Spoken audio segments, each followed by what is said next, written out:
Assalamualaikum warahmatullahi wabarakatuh. Perkenalkan, nama saya Marta Syafista dengan NIM 210600125 dari Prodi Ekonomi Pembangunan Universitas Negeri Padang. Di sini saya akan membahas mengenai bab 9 tentang pengantar fluktuasi ekonomi, di mana untuk memenuhi tugas pertemuan 9 mata kuliah teori ekonomi makro 2 dengan dosen pengampu Bapak Dr. Alfon Satrianto SEME. Nah, pun materi pembahasan yang akan kita bahas pada kali ini itu ada 5. Pertama itu fakta tentang siklus bisnis, yang kedua horizon waktu dalam makroekonomi, yang ketiga itu permintaan agregat, yang keempat penawaran agregat, dan yang kelima kebijakan stabilisasi. Nah, fakta tentang siklus bisnis yang pertama itu ada GDP dan komponennya, di mana produk domestik bruto atau GDP mengukur pendapatan dan pengeluaran total pada perekonomian, karena GDP adalah ukuran paling luas untuk keseluruhan kondisi perekonomian. GDP merupakan tempat alamiah untuk memulai analisis tentang siklus bisnis, yang dimana penentu resmi menyatakan kapan resesi dimulai dan kapan resesi berakhir adalah National Bureau of Economic Research, sebuah lembaga penelitian ekonomi nirlaba, di mana menurut aturan berlaku, resesi adalah sebuah periode di mana sekurang-kurangnya 2 kuartal berturut-turut terjadi penurunan pada GDP real. Namun demikian, aturan ini tidak selalu diterapkan. Contohnya, pada banyak data revisi terbaru, resesi selama tahun 2001 terjadi akibat 2 kuartal yang menunjukkan pertumbuhan negatif, meskipun tidak berurutan. Faktanya, Komite Penanggalan Siklus Bisnis atau NPR tidak melakukan aturan baku. Namun komite ini melihat keragaman kondisi ekonomi selama kurun waktu tersebut dan menggunakan penilaiannya sendiri dalam menentukan kapan resesi dimulai dan kapan resesi berakhir. Soalnya itu pengangguran dan hukum Okun, yang dimana siklus bisnis tidak hanya terlihat pada data perhitungan pendapatan nasional, tapi juga data yang menggambarkan kondisi di pasar tenaga kerja, di mana kita dapat melihat pengangguran meningkat di setiap terjadinya resesi. Pengukuran pasar tenaga kerja lainnya menunjukkan cerita yang tidak jauh berbeda. Misalnya, lowongan pekerjaan yang diukur berdasarkan iklan lowongan pekerjaan yang dipasang di koran menurun selama terjadinya resesi. Sederhananya, ketika ekonomi berada pada resesi, kerjaan sulit didapat. Di mana relasi apa yang kita harapkan antara pengangguran dan GDP real itu karena tenaga kerja yang dipekerjakan menghasilkan barang dan jasa, sementara tenaga kerja yang tidak dipekerjakan tidak menghasilkan apa-apa. Kenaikan tingkat pengangguran mestinya terasosiasi dengan penurunan GDP real, di mana relasi negatif antara pengangguran dan GDP ini disebut dengan hukum Okun, di mana sesuai Arthur Okun merupakan ekonom pertama yang mempelajarinya. Di mana hukum Okun tersendiri merupakan pengingat bahwa faktor-faktor menentukan siklus bisnis pada jangka pendek sangat berbeda dengan faktor yang menunjukkan pertumbuhan ekonomi jangka panjang, di mana pertumbuhan jangka panjang pada GDP hanya ditentukan oleh kemajuan teknologi, di mana tren jangka panjang menuju pada standar hidup yang lebih tinggi dari satu generasi ke generasi berikutnya, tidak berkaitan dengan tren jangka panjang pada tingkat pengangguran. Sebaliknya, pergerakan jangka pendek pada GDP sangat berkorelasi dengan penguatan akan tenaga kerja. Penurunan pada produksi barang dan jasa terjadi selama resesi selalu berkaitan dengan peningkatan jumlah pengangguran. Lalu itu indikator ekonomi utama, di mana banyak ekonom, terutama yang bekerja di perusahaan dan pemerintahan, memiliki tugas melakukan peramalan terhadap fluktuasi jangka pendek di perekonomian. Para ekonomi di dunia bisnis melakukan peramalan untuk membantu perusahaan mereka merencanakan perubahan bisnis di lingkungan ekonomi. Ekonom yang bekerja di pemerintah melakukan peramalan untuk dua alasan. Pertama, lingkungan ekonomi mempengaruhi pemerintahan. Contohnya, kondisi ekonomi mempengaruhi beberapa banyak penerimaan pajak yang akan dikumpulkan pemerintah. Yang kedua, pemerintah dapat mempengaruhi perekonomian melalui kebijakan moneter dan fiskal yang dipilihnya. Karena itu, ramalan ekonomi adalah masukan bagi perencanaan kebijakan. Salah satu cara bagi ekonom agar dapat meramalkan kondisi ekonomi adalah dengan melihat indikator utama atau leading indicators, yaitu variabel yang cenderung berfluktuasi mendahului perekonomian secara keseluruhan. Ramalan dapat berbeda sebagian karena ekonomi menggunakan opini yang berbeda tentang mana indikator utama yang paling dapat diandalkan. Setiap bulan, Dewan Konferensi lembaga swasta yang bergerak di bidang penelitian ekonomi mengumumkan indeks dari indikator ekonomi warna atau Index of Leading Economic Indicators, di mana indeks ini berisi 10 seri data yang biasanya digunakan untuk meramalkan perubahan aktivitas perekonomian untuk sekitar 6-10 bulan ke depan. Berikut daftar data tersebut. Yang pertama, rata-rata minggu kerja produksi bagi pekerja di sektor manufaktur atau average work week of production workers in manufacture. Karena perusahaan biasanya menyesuaikan jumlah jam kerja dari pekerja yang ada sebelum mengontrak atau memecat pekerja, rata-rata jam kerja mingguan adalah indikator utama dari perubahan pegawai. Minggu kerja lebih panjang mengandalkan bahwa perusahaan meminta pegawainya untuk bekerja lebih lama karena mereka mengalami permintaan yang cukup banyak pada produksi mereka. Hal ini menandakan bahwa perusahaan akan menambah jumlah pekerja dan meningkatkan produksi di masa depan. Minggu kerja yang lebih pendek dan permintaan yang menurun menyeratkan perusahaan akan memerintahkan pekerja dan menurunkan produksi. Yang kedua, rata-rata klaim mingguan pada asuransi pengangguran atau average initial weekly claims for unemployment insurance. Ini mana jumlah penduduk yang mengajukan klaim baru pada sistem asuransi pengangguran adalah salah satu indikator tercepat yang dapat menjelaskan kondisi pasar tenaga kerja. Seri ini dibuat terbalik dalam perhitungan indeks indikator penunjuk, sehingga peningkatan pada jumlah data menurunkan indeks. Peningkatan jumlah penduduk yang mengajukan klaim baru pada asuransi pengangguran menandakan bahwa perusahaan memberhentikan pekerjanya dan menurunkan jumlah produksi. Ini tak lama lagi akan muncul pada data tenaga kerja dan produksi. Selanjutnya itu pesanan barang-barang konsumen dan material baru disesuaikan dengan inflasi atau new orders for consumer goods and material adjust for inflasi. Data ini merupakan ukuran paling jelas dari permintaan perusahaan karena peningkatan pesanan dapat diartikan sebagai terjadinya kekosongan dan persediaan perusahaan. Biasanya diramalkan terjadi peningkatan produksi dan jumlah pekerja. Yang selanjutnya itu pesanan baru, di mana barang-barang modal dan non pertahanan atau new orders non-defense capital goods, di mana data ini serupa dengan data di atas tapi lebih buruk untuk barang-barang investasi daripada barang-barang konsumsi dan menjelaskan indikator yang sama. Selanjutnya pemberian izin untuk selanjutnya itu kinerja produsen atau vendor performance. Data ini mengukur jumlah perusahaan yang menerima kiriman lebih lambat dari penjual. Kinerja produsen adalah indikator utama karena lambatnya kiriman yang datang terjadi ketika perusahaan mengalami peningkatan permintaan terhadap produk-produknya. Karena itu kiriman yang lebih lambat mengindikasikan meningkatnya aktivitas perekonomian. Selanjutnya pemberian izin untuk mendirikan bangunan-bangunan baru atau new building permits issue, di mana pembangunan gedung baru adalah bagian dari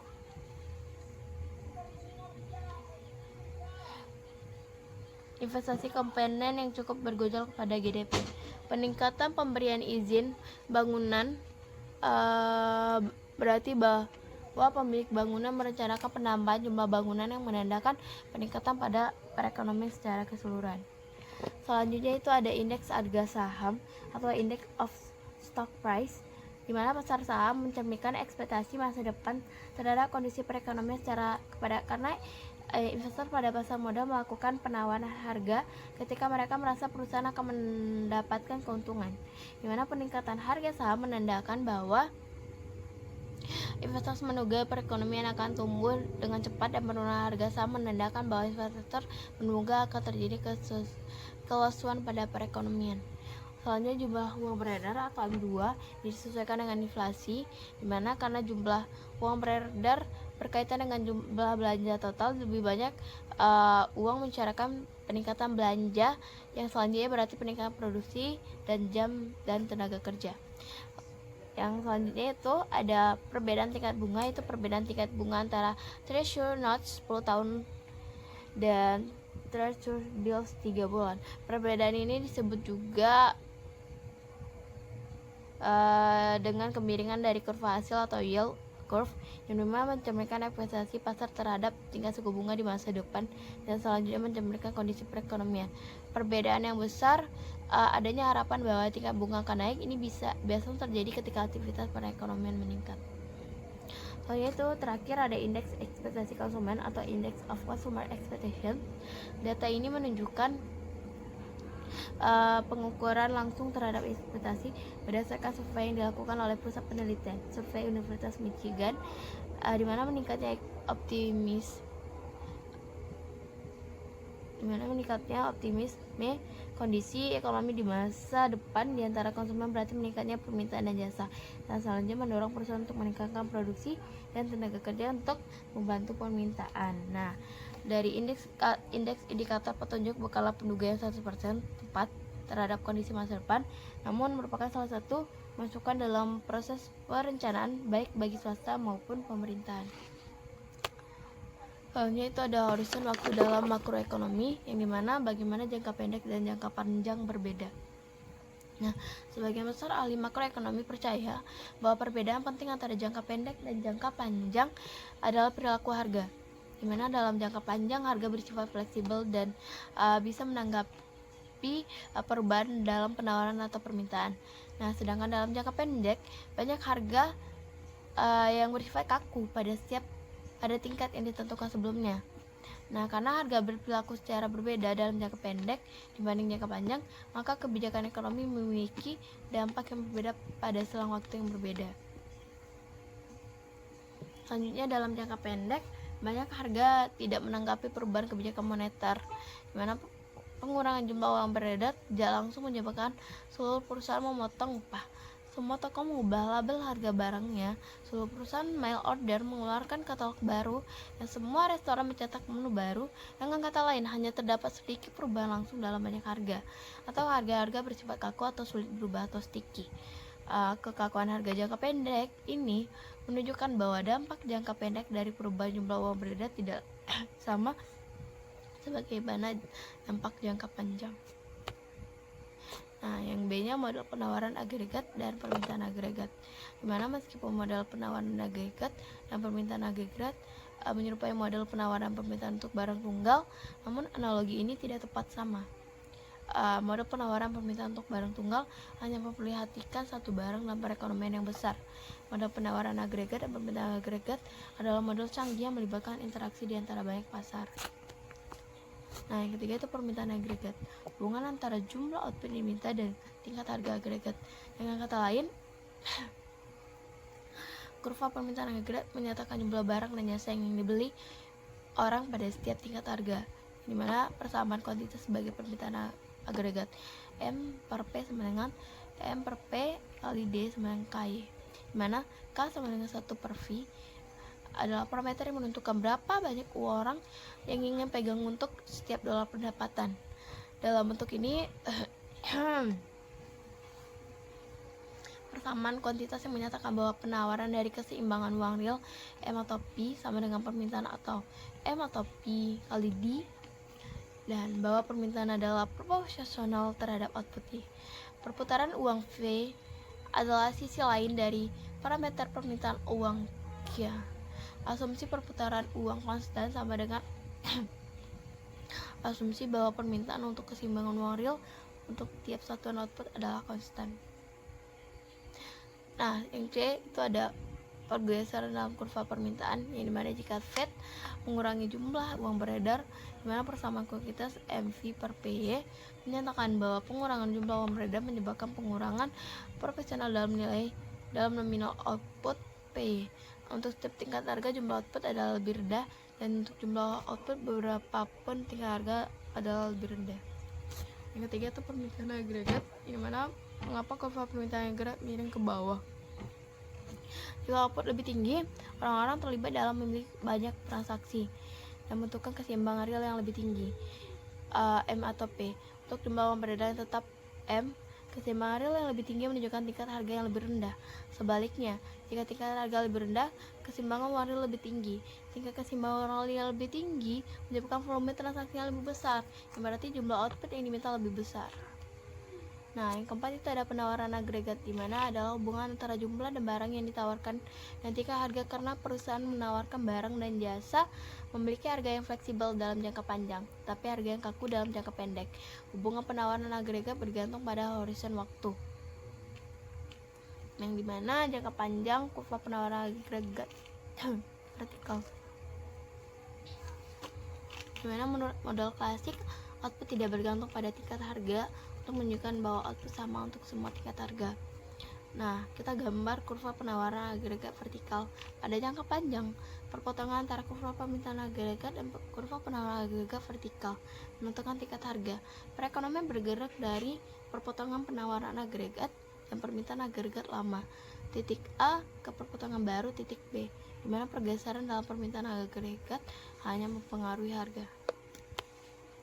Yang B-nya jangka pendek, di mana kurva penawaran agregat horizontal, di mana penurunan permintaan agregat mengurangi output dalam jangka pendek karena harga tidak disesuaikan secara instan.